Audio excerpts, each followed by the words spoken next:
100 में अगर हम बात करें तो 90 से ज़्यादा नौकरी यहाँ के स्थानीय बच्चों को मिलेगी।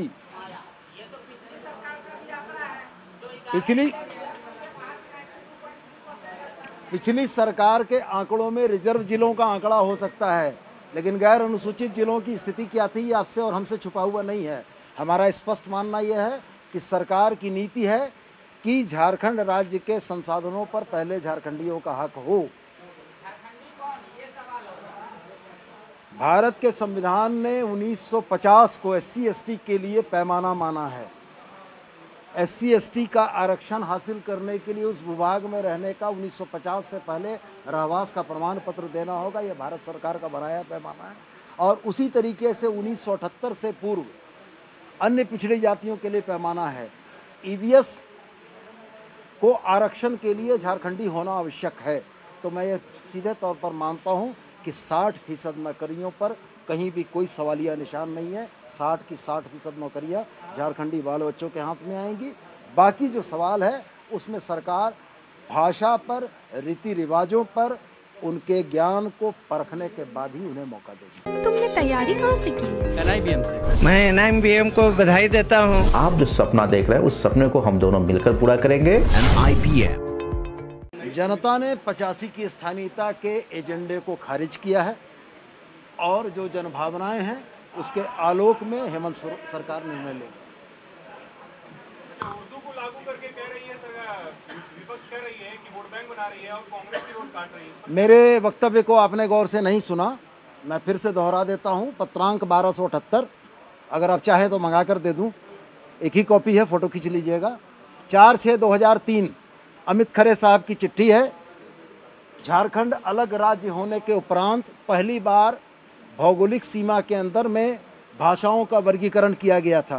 तिवारी जी, फाइल देना, वो फाइल। फिर पांडे जी, भारतीय जनता पार्टी के एजेंडे में मत फंसिए, तथ्यों के आलोक में बात कीजिए।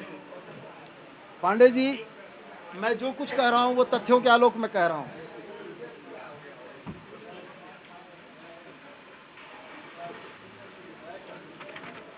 यह वो पत्र है जो अमित खरे साहब के द्वारा 4/6/2003 में जारी किया गया था। तत्कालीन मुख्यमंत्री बाबूलाल मरांडी साहब थे। मैं पढ़कर सुना देता हूं फिर से आपके समक्ष।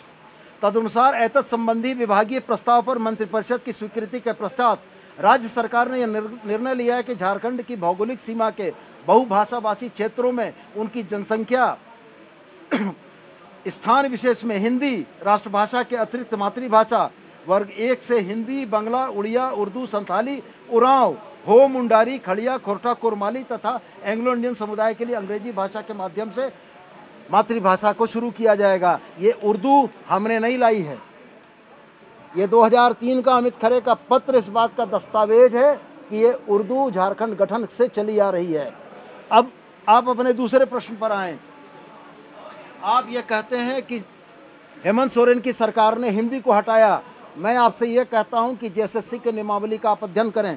JSSC की नियमावली यह कहती है कि कर्मचारियों के चयन के लिए परीक्षा फल के 3 प्रश्न पत्र होंगे।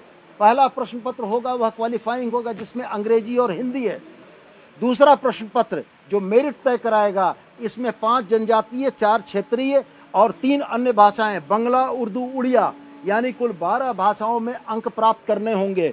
तदुपश्चात वो तीसरा प्रश्न पत्र खुलेगा जो सामान्य ज्ञान का है। दूसरे और तीसरे प्रश्न पत्र में के अंकों के आधार पर मेधा सूची का निर्धारण होगा।